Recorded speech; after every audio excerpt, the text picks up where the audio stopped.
I think, a lot to be thankful for today, given our intelligence services' long-term effort to find and locate and bring to justice somebody who was darned and determined to evade our custody or action with us. And I just wanted to start back a little bit. Something happened 4 years ago, a small piece of information that was set upon by our analysts and our intelligence folks all across the community. And for a very steady pace over time, worked to expand their circle of knowledge based on that one little piece of information. And it really, I think, shows you what happens when the whole intelligence community comes together to solve a problem. And it was the CIA, it was our NSA, our National Security Agency, the NGA, the National Geospatial folks, all coming together, all putting their resources on the table to slowly and surely tighten the noose until we found Osama bin Laden. I was briefed on this in taking the chairmanship back in early January, and there was a very small number of people, purposely so, who got to see all of the pieces put in one place. So there was even elements of the intelligence community that didn't really know that they were working toward this final goal. And at the very end of it, the most dangerous part, I would suspect, when they announced to the elite special forces that they were going to go on a particular mission to get ready to go, and told them of their target, apparently there was a loud and thunderous cheer, which tells you the quality and commitment and courage of our special forces, that they were excited at the prospect of bringing justice to the person who masterminded the slaughter of 3,000 innocent Americans on U.S. soil. So that was, I think, a very, very, very indicative, I think, place for us to go when it comes to appreciation of all the intelligence services, what was happening. And I just want to, before we get to the questions, dispel some myth that because it took so long for us to get here, that this was somehow an intelligence failure. I think today is certainly the wrong day to even say that. But when you look at how they traveled toward this target in absolute inches, and how long it took them to beat really what was very good operational security, I think this clearly demonstrates the new intelligence community after 9/11 and their ability to find and reach out anywhere in the world and take care of people who threaten the United States. So with that, I wanted to open it up to any questions that you might have. Yes, ma'am. Can you elaborate on what you were exactly what you were told when you said you were briefed on this operation as you became chairman? Sure. We were made aware back in early January of the compound. What they believed at that time, there were certainly good indications that it was Osama bin Laden, but didn't have enough. And I agreed with them. We just didn't have enough. But over time, they kept building the case. So they told us where we were. They were clearly knew that someone important was using this facility in the furtherance of terrorist activities around the world, but just weren't sure what the target was.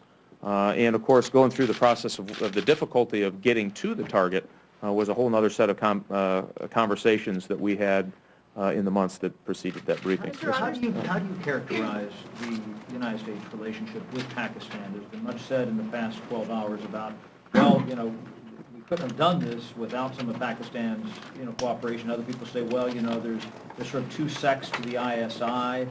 There's some who we can work with, others work at cross purposes with us here. How do you see this helping, hurting, and what is the relationship with Pakistan and their intelligence services? Well, liaison partnerships are always, they're never all-in propositions. You have to take the service as you find it in the country of which you find it. And the ISI and Pakistan, the government of Pakistan, have been helpful to the United States when it comes to counterterrorism actions and investigations. Clearly that is so. There have been lots of places where questions have been raised, and I can guarantee you there'll be questions raised about this particular case as well, but done in a way that continues to, I argue, put pressure on the Pakistanis to always do the right thing. And it's difficult. They have internal politics that may not always sell as well as their ability to help us. And so we have to work through those issues to continue a relationship. Again, doesn't mean that hard questions won't get asked, but it does mean we have to continue to try to find that relationship. Yes, John? Oh. At this point, do you think that the United States is truly safer with Osama bin Laden out of the picture? And what are your concerns now going forward? Anytime you can take an operational leader or an inspirational leader, of which I argue he was both, off the battlefield, it is a great day for our national security. The added benefit of Osama bin Laden is that somebody who was the mastermind of slaughtering 3,000 people is brought to justice today, and I think you can see the 9/11 family's reaction and people who are showing up at the White House in New York City, how important they believe that was, and I believe it was. And think of the psychological impact to al-Qaeda operatives everywhere, that the United States will be patient, we will be diligent, and we will reach out and touch you where we find you if you are risking the lives of our United States citizens or our allies. Mr. Rogers. John. Mr. Rogers, were you told in January, or was the Gang of Eight brief before that? And when were you told of the mission was actually going to be, the President had ordered a mission against the site? Well, it was a Gang of Eight briefing. It didn't happen all at the same time. I happened to be up there on some other business and was taken to the... no, at the CIA. And again, they wanted to keep this as close as they possibly could, given that any release of that information, knowing their operational security, would jeopardize and could accelerate his packing up and leaving. When were you told about the mission against? I've been talking to Mr. Panetta over these 4 months and over this weekend. So we knew when the President authorized it, and we had some discussions that it was likely to happen, and then got a call after it happened. Where were you when you found out? The U.S. officials say the first strands that ultimately led to the killing of Osama bin Laden, the information came from secret overseas prisons that the CIA developed over the past decade. Do you feel that the ultimate killing of bin Laden is now a confirmation that those programs were in fact successful, and should they come back into the national intelligence policy of the U.S.? Well, clearly, the U.S. policy is to follow the law in interrogations. I completely support that. As an old FBI agent, I support that. As an American citizen, I support that. I do believe it is a great example of how important interrogations are, wherever they happen. And having a consistent interrogation policy is crucial. And again, some would argue, well, there wasn't a smoking gun that came out of any interrogations in the last 10 years. Exactly right. But pieces of information were able to be gleaned from interrogations that were put together with all of the other sources of intelligence to get us to Osama bin Laden. And along the way, by the way, to other pretty bad people where justice has been meted. Mr. Chairman, Rogers, yes, ma'am. So where exactly were you when you found out that they did in fact get Osama bin Laden? And what were you doing? I received a phone call. It was a weekend, so I received a phone call. I was off traveling on an intelligence trip, and when I received in the United States, and received the call. Well, we talked Saturday, and then we had talked again on Sunday as well. Mr. Chairman, there were some reports that there were some computer hard drives that were recovered from the site. Is there any indication that there was a intelligence trove there? And I'm also wondering, you said earlier that you thought Zawahiri would emerge as the next leader. Are you confident in that, and it's not going to be somebody like Anwar al-Awlaki or somebody else? Yeah, on the first part, in any criminal scene, there's evidence, and our folks were very good about collecting the evidence that they found on the scene, and I'm sure that, and hopefully that information will be, well, it is being analyzed, will be analyzed, and we'll hopefully have some good news as we move forward on what that means. And on Zawahiri, it is likely, just because he is the next inspirational viewed leader, who has probably the greatest scope and understanding of the operation.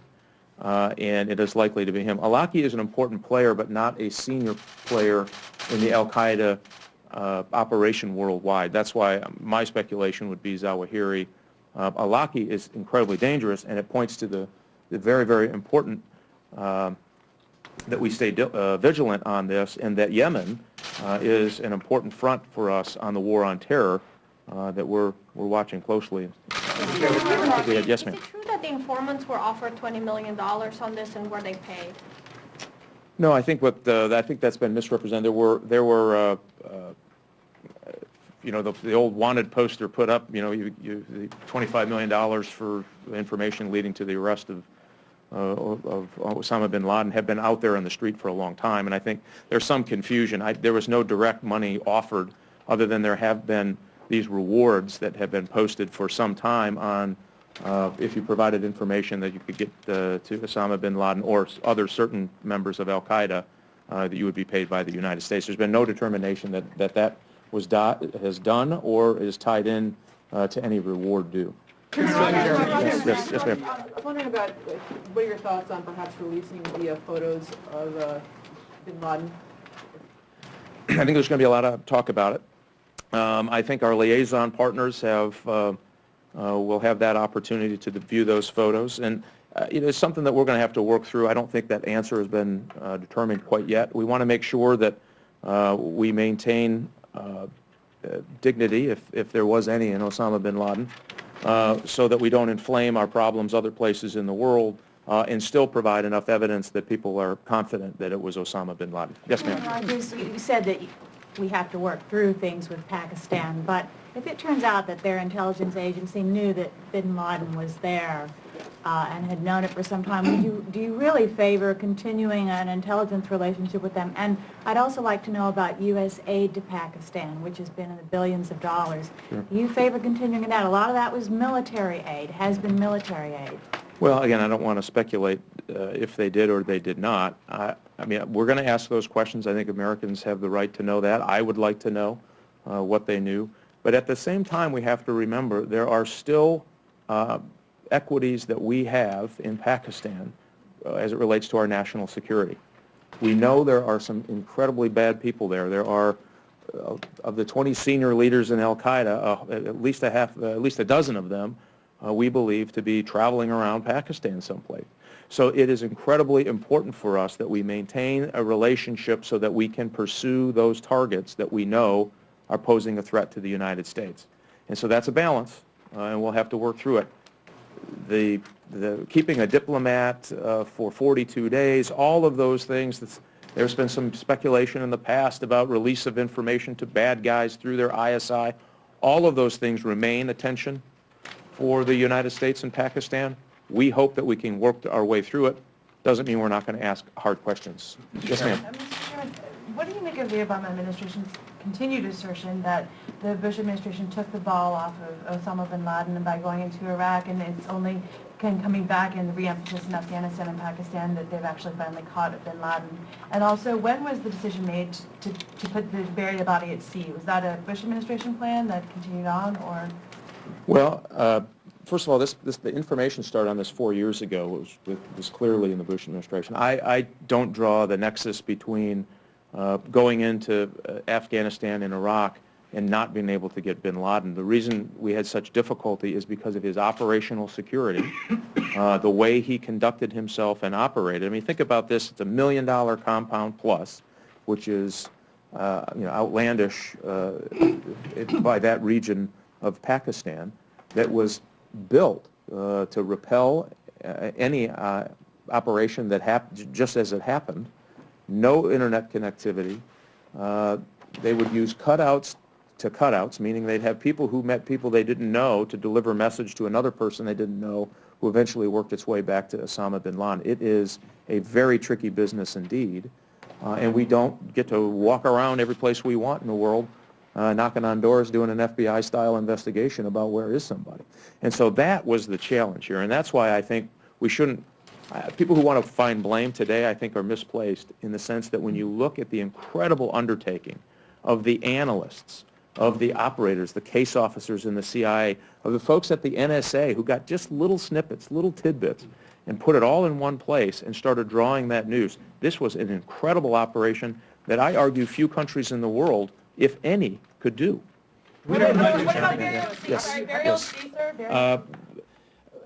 I believe it was prudent to do it. It was given a proper burial. It removes this any thought that there'll be a shrine to Osama bin Laden or grave robbing or any other lasting impact for his death. And again, I think it was the best done to lessen the impact for those who want to make him more than he was. Yes, sir. To the national security and foreign affairs discussion here on Capitol Hill, do you see any change? I mean, people who are calling for the troops to be pulled out of Afghanistan seem initially emboldened. How do you expect things will shift up here? Well, I get a little confused when they say they want troops pulled out of Afghanistan because we're pursuing al-Qaeda in other parts of the world, when the Taliban is the one that's fighting us right now. And they're the ones that gave safe haven to al-Qaeda to operate and plan the 9/11 attacks in Afghanistan. And I think we have to be very careful not to find these national security issues that happen either for the positive or the negative to define all the other things that we have to do. Clearly, this demonstrates this is a global war on terrorism. And each place will require different operations, different planning, different intelligence techniques, different military operation techniques. Right now, we're in Afghanistan. This spring offensive is so critically important that we beat the Taliban back. You know, they don't fight the same way we do. No other military does. They rest up in the winter because it's just hard to get anywhere in Afghanistan in the winter. This is their spring offensive. It's a cultural fighting force, if you will, that's been going on for hundreds and hundreds of years. Now is the time we win that fight. And so for anyone to try to mix up this success with what I think will be a success here in the spring offensive against the Taliban spring offensive, our offensive against the Taliban in Afghanistan this spring is, I think, making a serious mistake and jeopardizes the long-term health of our entire national security picture. Chairman Rogers? Yes, sir. With Osama bin Laden dead, does this in any way allow the intelligence community to move on to things or shift resources? Are there any places that they could or should be focusing on now that this is over? It's been such a major focus. Sure, but and remember, while this was happening, lots of other things were happening. The great news about our intelligence service and the money that we spend, which is significant, is that they can do lots of things at the same time. And so the targeting of Alaki has not gone away. I mean, he is certainly somebody we're concerned about. Same with Zawahiri. The good news is now with this change, there's likely to be changes, and if you study the way we defeated organized crime in America, or at least put them back on their heels, it was by these continued operations that took out senior smart leadership, and they're making rash decisions. And any time that they make rash decisions, that's an opportunity for us to be successful against what they're trying to do. So again, all of these things are all at play, all at the same time. It just means great victory sends a fantastic message to our allies, to our friends, and to our enemies that we are absolutely committed to this. And we still have a list, and we're still working it. Mr. Chairman, have you been briefed on any intelligence information related to retaliatory strikes that might be coming as a result of this? What are your concerns about that? And then also, if you could just talk about the detainees that led to the information about the courier network. What do you understand about that? Where were these detainees from? Where were they held at? On the retaliation, these operations, one of the things that made al-Qaeda successful and sustained as long as they have is that they're patient about how they plan and operate. So operations that you see engaged in at any time in the past took months, in some cases years, to plan. Same with 9/11. It took a very long time to plan that. So it's highly unlikely that you'll see a rash decision to reach out for a terrorist act. However, that doesn't mean that there haven't been operations that have been ongoing that could come to completion and then an operational phase any day. We know that they're planning in multiple places around the world, including with their leadership in the tribal areas of Pakistan for terrorist attacks. That we know. So that part's ongoing. And the second part of your question... The detainees, the courier network. The detainees were, you mean for the information 4 years ago, yeah, detainees? Were they held at Guantanamo? Or? Well, I can't comment exactly where they were held in any of those cases, but we've been conducting, I would argue, less than we need to now, but more so then, lots of interrogations. So our intelligence community had the ability to look somebody in the eye and ask them hard questions. That did contribute to the information that ultimately led to Osama bin Laden being brought to justice. Yes, ma'am, in the back. Mr. Chairman, I know you touched on it just briefly, but Senator Levin earlier today said that while he shares your view that there are many questions having to do with the Pakistani intelligence community, that he was heartened by statements coming out from Pakistan's president. Do you share that view, and what's your calculation of the relationship going forward, since it seems it's a new day? Well, again, you don't see Pakistan issuing condemnation letters. They knew very clearly, this was made clear in the Bush administration. I recall being on my first year on this intelligence committee, helping deliver messages to the Pakistanis about how serious we took this issue, that terrorists might be provided safe haven and or be planning operations from their soil. And if we got to that right level of certainty, we were going to do something about it. So this is not something that came completely out of the blue for our Pakistani friends, if you will, including the ISI and the government. And so they have internal politics, and I think the diplomat case was a great example of that, that their internal politics was trying to fight the release of the diplomat to embarrass Zardari. It had nothing to do at some point with the United States even. Now it was bad form. They should be treated pretty harshly for it. You can't enter the international country rule of law by violating the very basic principle of diplomatic immunity. And we've been pretty harsh with them on that. And at the end of the day, the fact that they have not come out and condemned this in the way that they have others, I think is, it's a good sign. Again, it doesn't mean we're going to not ask a lot of questions, but they've got internal challenges as well. Part of their ISI that trained in the tribal areas may have different loyalties than the ISI that trained in other places, but we're working through all those issues and need to continue to put pressure on them to do the right thing. Yes, sir. Chairman Rogers, have you been briefed on the DNA testing that gave the positive confirmation of his body and the origin of the tissue samples that were used? There's reports that came from his sister who died at a hospital in Boston, and the brain matter was subpoenaed and so on. Have you been briefed on that, and what kind of details do you have? Well, I will just say this. I won't give all the detail of it, but the DNA samples were, it wasn't single-sourced. He's got, there's lots of places that his DNA could have been captured through relatives or other means. And so there was, this was a day that's been planned for a very long time. And one of the things that was important was to make sure that it was absolutely him. And I think through the DNA testing and other things, it is clear beyond a shadow of a doubt that this was Osama bin Laden based on the science and the way they conducted themselves following the raid. Can you confirm that his sister... Two more questions. Two more questions, please. In the back, all the way in the back. Yes, ma'am. Mr. Rogers, could you comment on what you think this episode does in terms of the president's standing as a leader on national security? He's been criticized by some for leading from behind and kind of an uncertain hand. I mean, again, today is a day that we should absolutely celebrate the intelligence services operations coming together, our special elite soldiers and folks that went to conduct the raid. And really the president should get kudos for authorizing the raid to go in and take care of Osama bin Laden. That's a good thing. It's a good thing for the country, as it should be.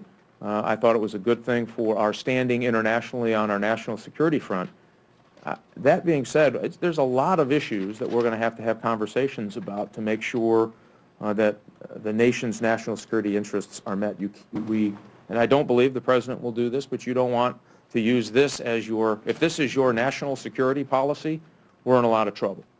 And so it's this, and then it's follow-up, and it's making sure that our allies overseas know who we are and the kinds of decisions we will make when we get in trouble. We have some work on the second part, and we're going to continue to work with the administration so that America's national security posture worldwide puts us in the best position to keep Americans safe. We can do a last question. Yes, sir. Rogers, kind of piggybacking on that question, some of the president's critics question the timing of this. I'm wondering, as chairman of the House Intelligence Committee and also part of the GOP majority, if you could say anything that would either put those suspicions to rest or would support that. Yeah, and as somebody who has been involved with this, at least since I've been chairman of the committee, as good as they are on operational security, you have to take advantage when you can to increase the likelihood of success. I believed that this decision was made to increase the likelihood that it would be successful, that we would get Osama bin Laden and leave. So I think that's, there are so many other places what we might be able to find to disagree with the President. Today should be not one of them. This was a well-planned, well-executed, the Bush administration deserves credit for where they got the investigation, if you will. The Obama administration deserves credit for pulling it along and actually giving the order to go ahead and do it. And it wasn't without risk. And so I just think there's plenty of other places we ought to be, asking challenging questions. To me,